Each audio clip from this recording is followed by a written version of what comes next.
Today, we're talking about gambling research, sports betting, household income. We have a professor. Welcome again to another episode of the 1% in Recovery podcast, where we encourage you to laugh every day, to work hard in recovery, work hard in your relationships, work hard in your job, career, school, just work. And to love unconditionally. Put much more love out there and you'll see much more love return to you. We always say recovery is beautiful, your EQ is your IQ, and you cannot outthink an emotional issue. The one thing we encourage people now, our guests, to do is to download the free, I repeat, the free Recovery Growth Scorecard. It's a scorecard where you get to take notes on how you introduce natural dopamine, serotonin, oxytocin, endorphins, how you start to heal the brain, how you start to change the neuroplasticity and the transmitters in our brains to get us on the right track. Today, we have Kevin, assistant professor of finance at Kansas. How are you feeling today, Kevin? Feeling great, Hugo. Thanks for having me. I appreciate it. Why don't we first start off? Tell the audience something you love. I love working out. I'm probably borderline its own addiction. I crave it. I give up sleep to do it. I need it to rebalance my day. Any specific type of workout? You're a runner, you're a cycler, swimmer, weights? What do you do? I'm a biathlon hobbyist, but most of the time I lean more towards running, but I lift weights. I try and play basketball as much as I can, but those are in the past. Most of the time I play some of the PhD students here in regular one-on-one games, but again, it takes a toll. So I don't do it as often as I'd like. I play some tennis. I'm in a dart league. I love a lot of different activities, but what I fall back on when it's just me is running and lifting weights. I remember talking to one of the five, we'll talk about this paper, one of the five researchers, Scott. He's a big cyclist. He would tell me that he would like to cycle all around Northwestern and up around there.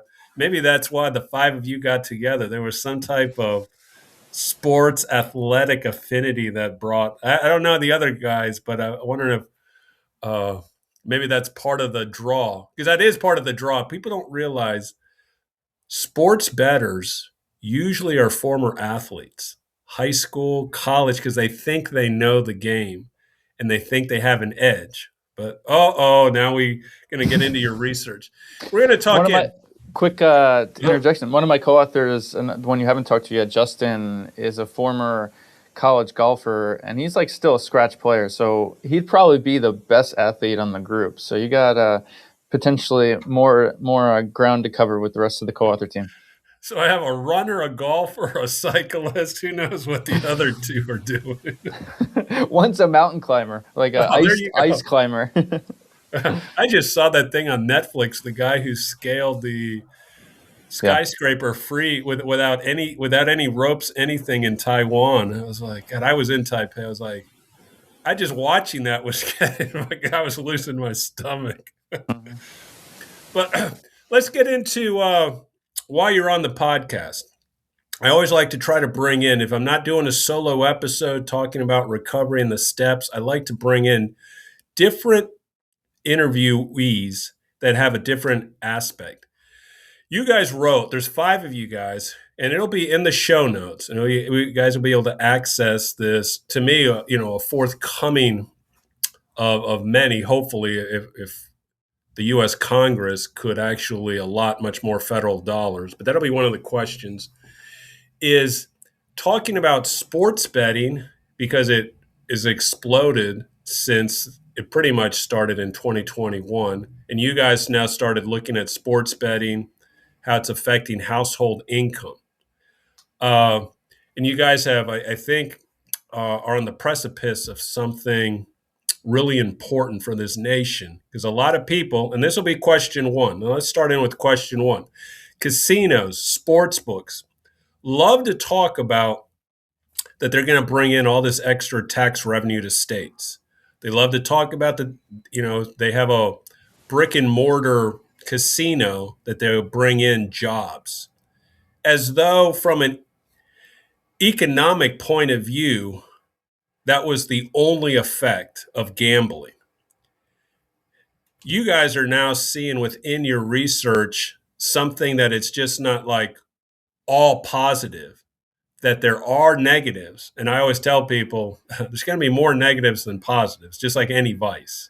Can you tell the audience about the research, about this paper? What are you guys seeing between, especially sports betting and household income?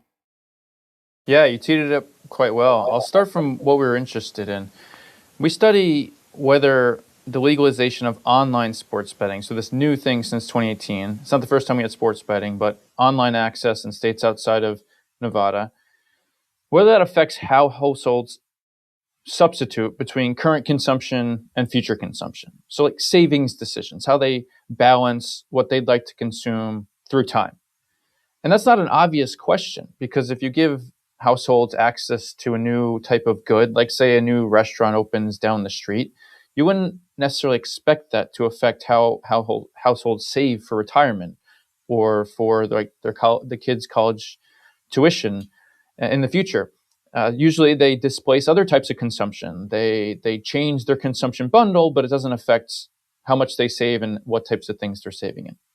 So we went into it not knowing what to expect. It could displace things like going to the movies or going to the bar, just some other things that we're doing, maybe less vacation or restaurant spending. Or they could draw on credit and dip into savings, money that would have went towards saving for the future consumption in order to consume now, pulling forward consumption from the future to today. And so we access this really cool data set that has anonymized data on roughly 200,000 households in the US, and we can see all the flows, their transaction accounts. So think like a checking account you have with a major bank. And this isn't perfect for a lot of things. Like we can't see when you go to 7-Eleven whether you're getting a Gatorade or a lottery ticket or beer. But what it's really good for is seeing flows in and out of brokerage accounts like Vanguard, Fidelity, E-Trade, things like that, and flows in and out of sports betting platforms like DraftKings and FanDuel. So we can see these things almost perfectly. We can see when you're depositing more or less to the brokerage accounts, and we can see when you're transferring more or less to these sports betting apps after 2018. So that's what we do.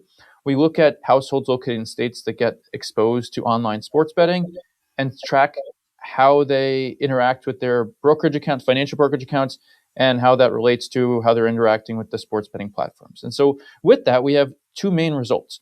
One is that following the legalization of online sports betting in 2018, households located in states have some initial adoption of this, but it's fairly moderate in size. But it grows over time, and it's extremely concentrated in households that bet relatively often, meaning transfer roughly half of the months of the year. They're transferring sometimes thousands and thousands of dollars a year. And the second result, so we find that the initial adoption, relatively small, but it grows over time, both in the aggregate and particularly in households that seem to be attached and regularly using these platforms. And the second result is that there's, in the aggregate, a reduction in savings, meaning deposits to financial brokerages. And that's kind of amazing because, like, not amazing in a good way, but there's only roughly 7% of households that ever use a sports betting platform. And the fact that we find among 100% of households that there's an aggregate drop in savings is pretty extreme. And then the last part of that is that when you dig into households that have low savings, what we consider as up against their budget constraint before the introduction of online sports betting, and the other subset, the households that bet for pretty frequently, there's a large, over 50% reduction in how much they're contributing to these after-tax brokerage accounts. And so when we isolate these households that are either have less disposable income, that can't really take on more consumption without pushing out something else, and households that seem to be really excited about using these betting apps, both of them have a very large reduction in the transfer they would have been making to the financial brokerages before they were getting access to online sports betting. Yeah, because I mean, one of the part of that information is within. Let's just take this past fall football, NFL football season. Before the season started, the American Gaming Association predicted that $30 billion would be wagered. Doesn't mean they're going to win that 30 mil, but they probably would win at least about overall. Usually it's about a third of that. So they would win probably about $10 billion in profits over an NFL season. You just look at the Super Bowl this year.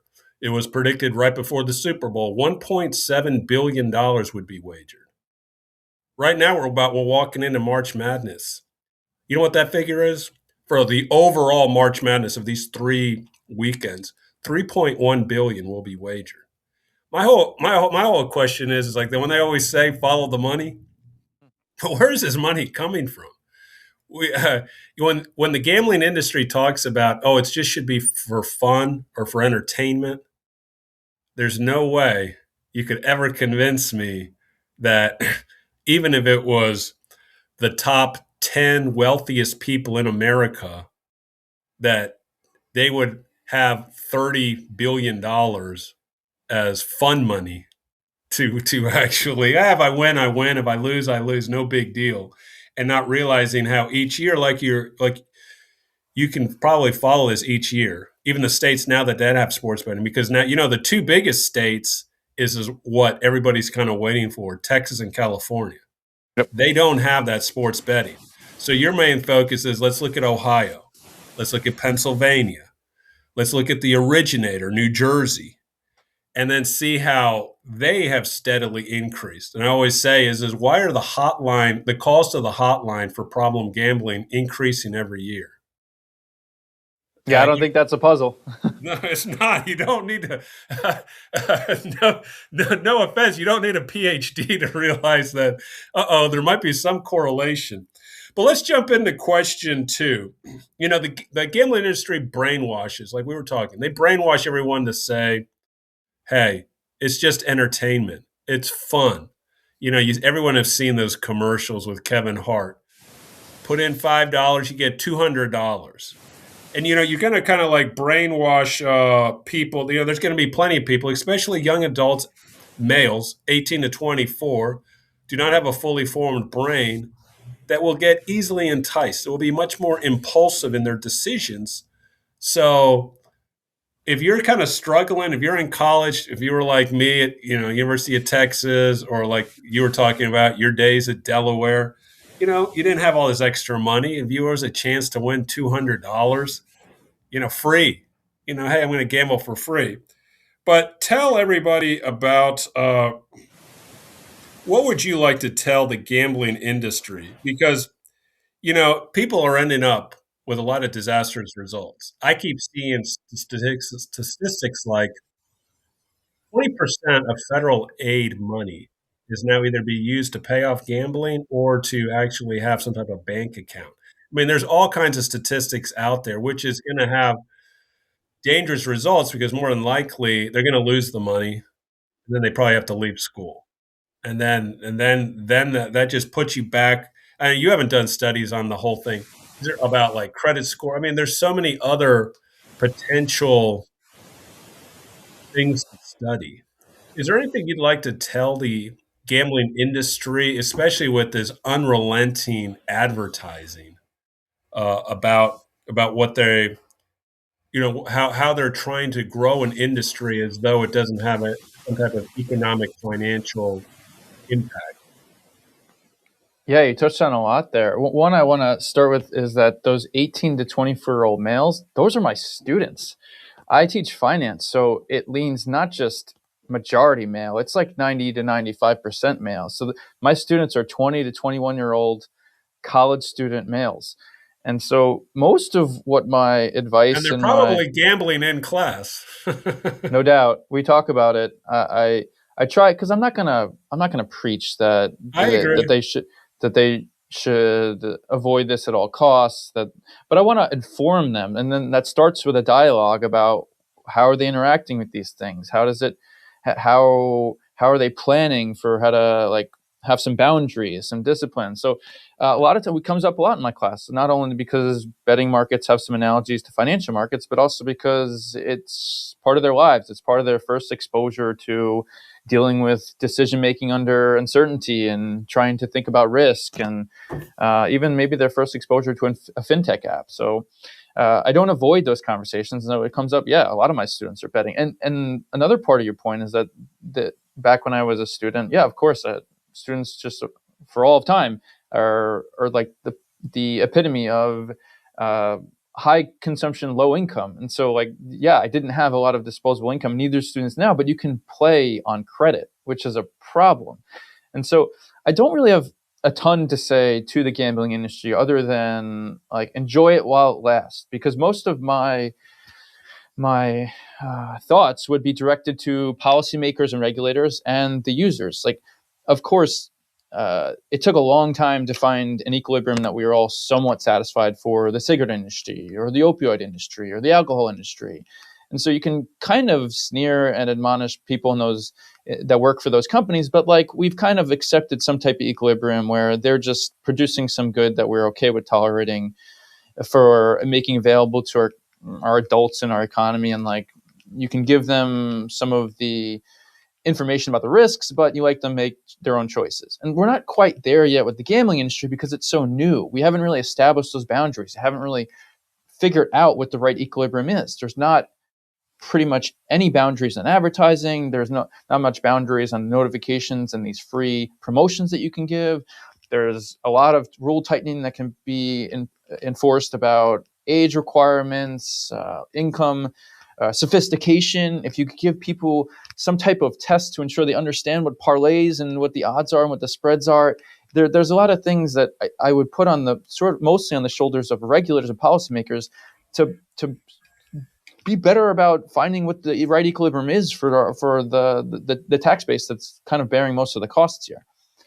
And so I do have one particular advice for the college students and the young males that are getting their first exposure to this.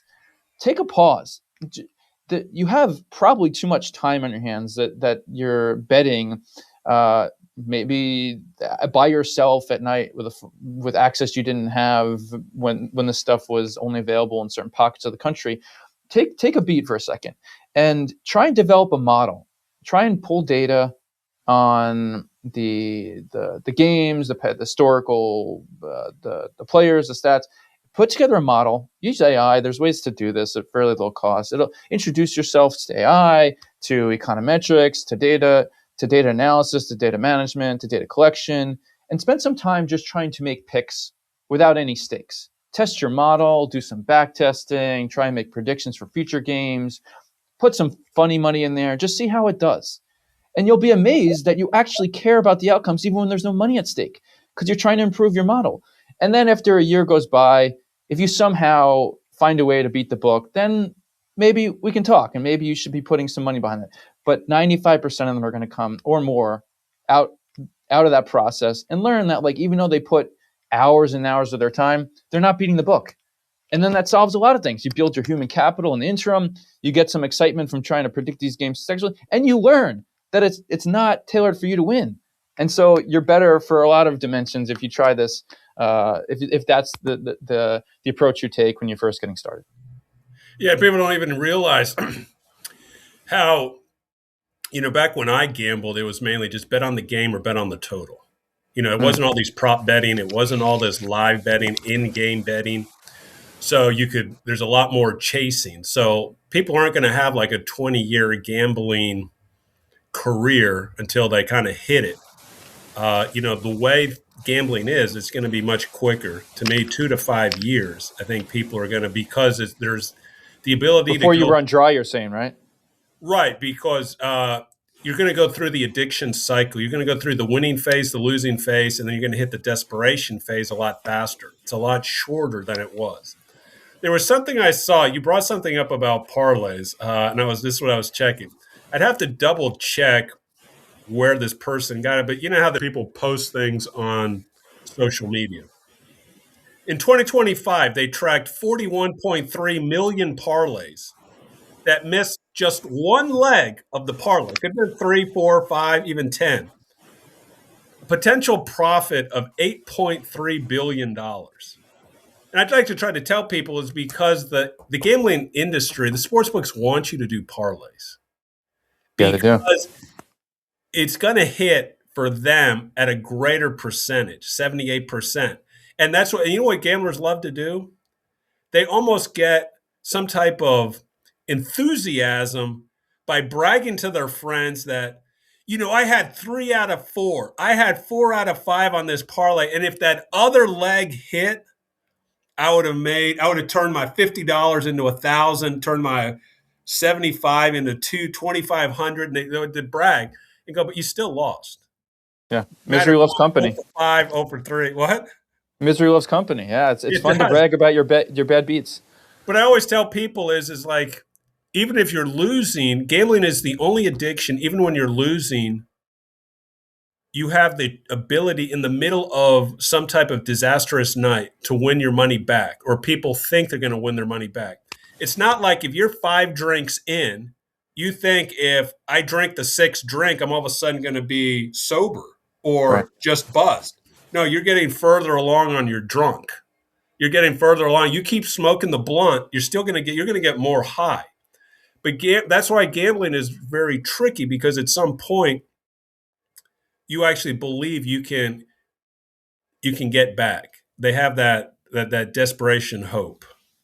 Yeah, and those probabilities aren't infinitesimal like playing the lottery. You sometimes with like a 10 to 20% chance, that's a realistic probability. You could hit a 5 or 6 to 1 parlay and be in the green for the day. But also that means in the 80% chance you're going to dig yourself a much bigger hole.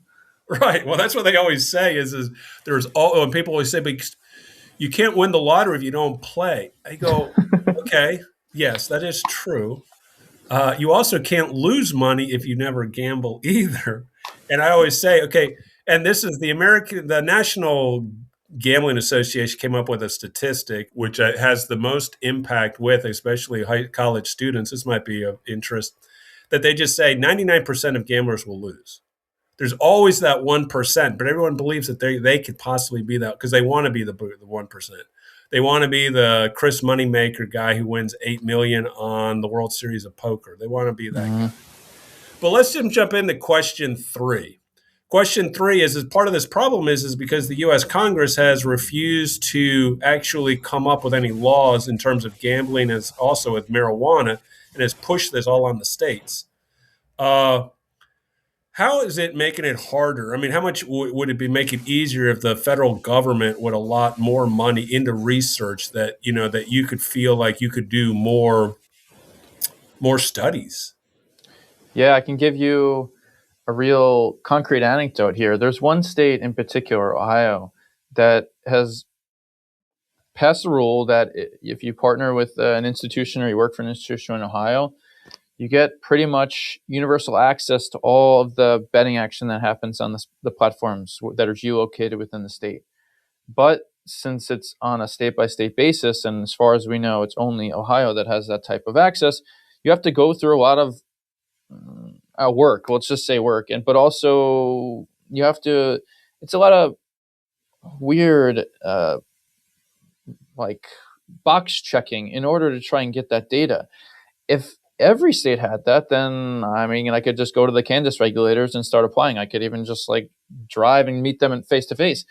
So I don't expect any type of changes at the federal level. This has already been pushed to the states almost 10 years ago.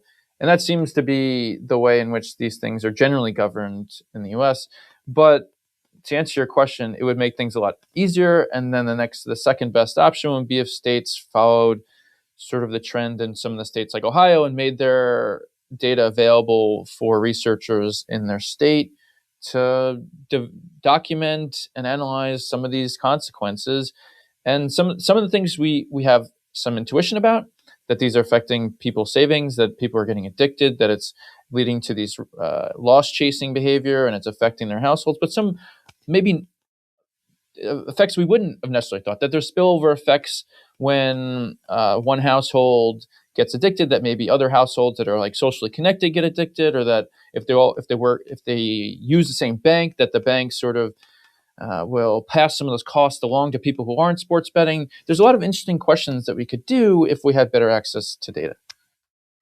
I agree. I mean, and unfortunately, Ohio does. That governor DeWine, he's been now wishing that he looked into all the potential problems, especially with the prop betting with NCAA athletes, about the abuse that college athletes are getting from bettors that lose, and all the different statistics. And there's just a lot of information out there.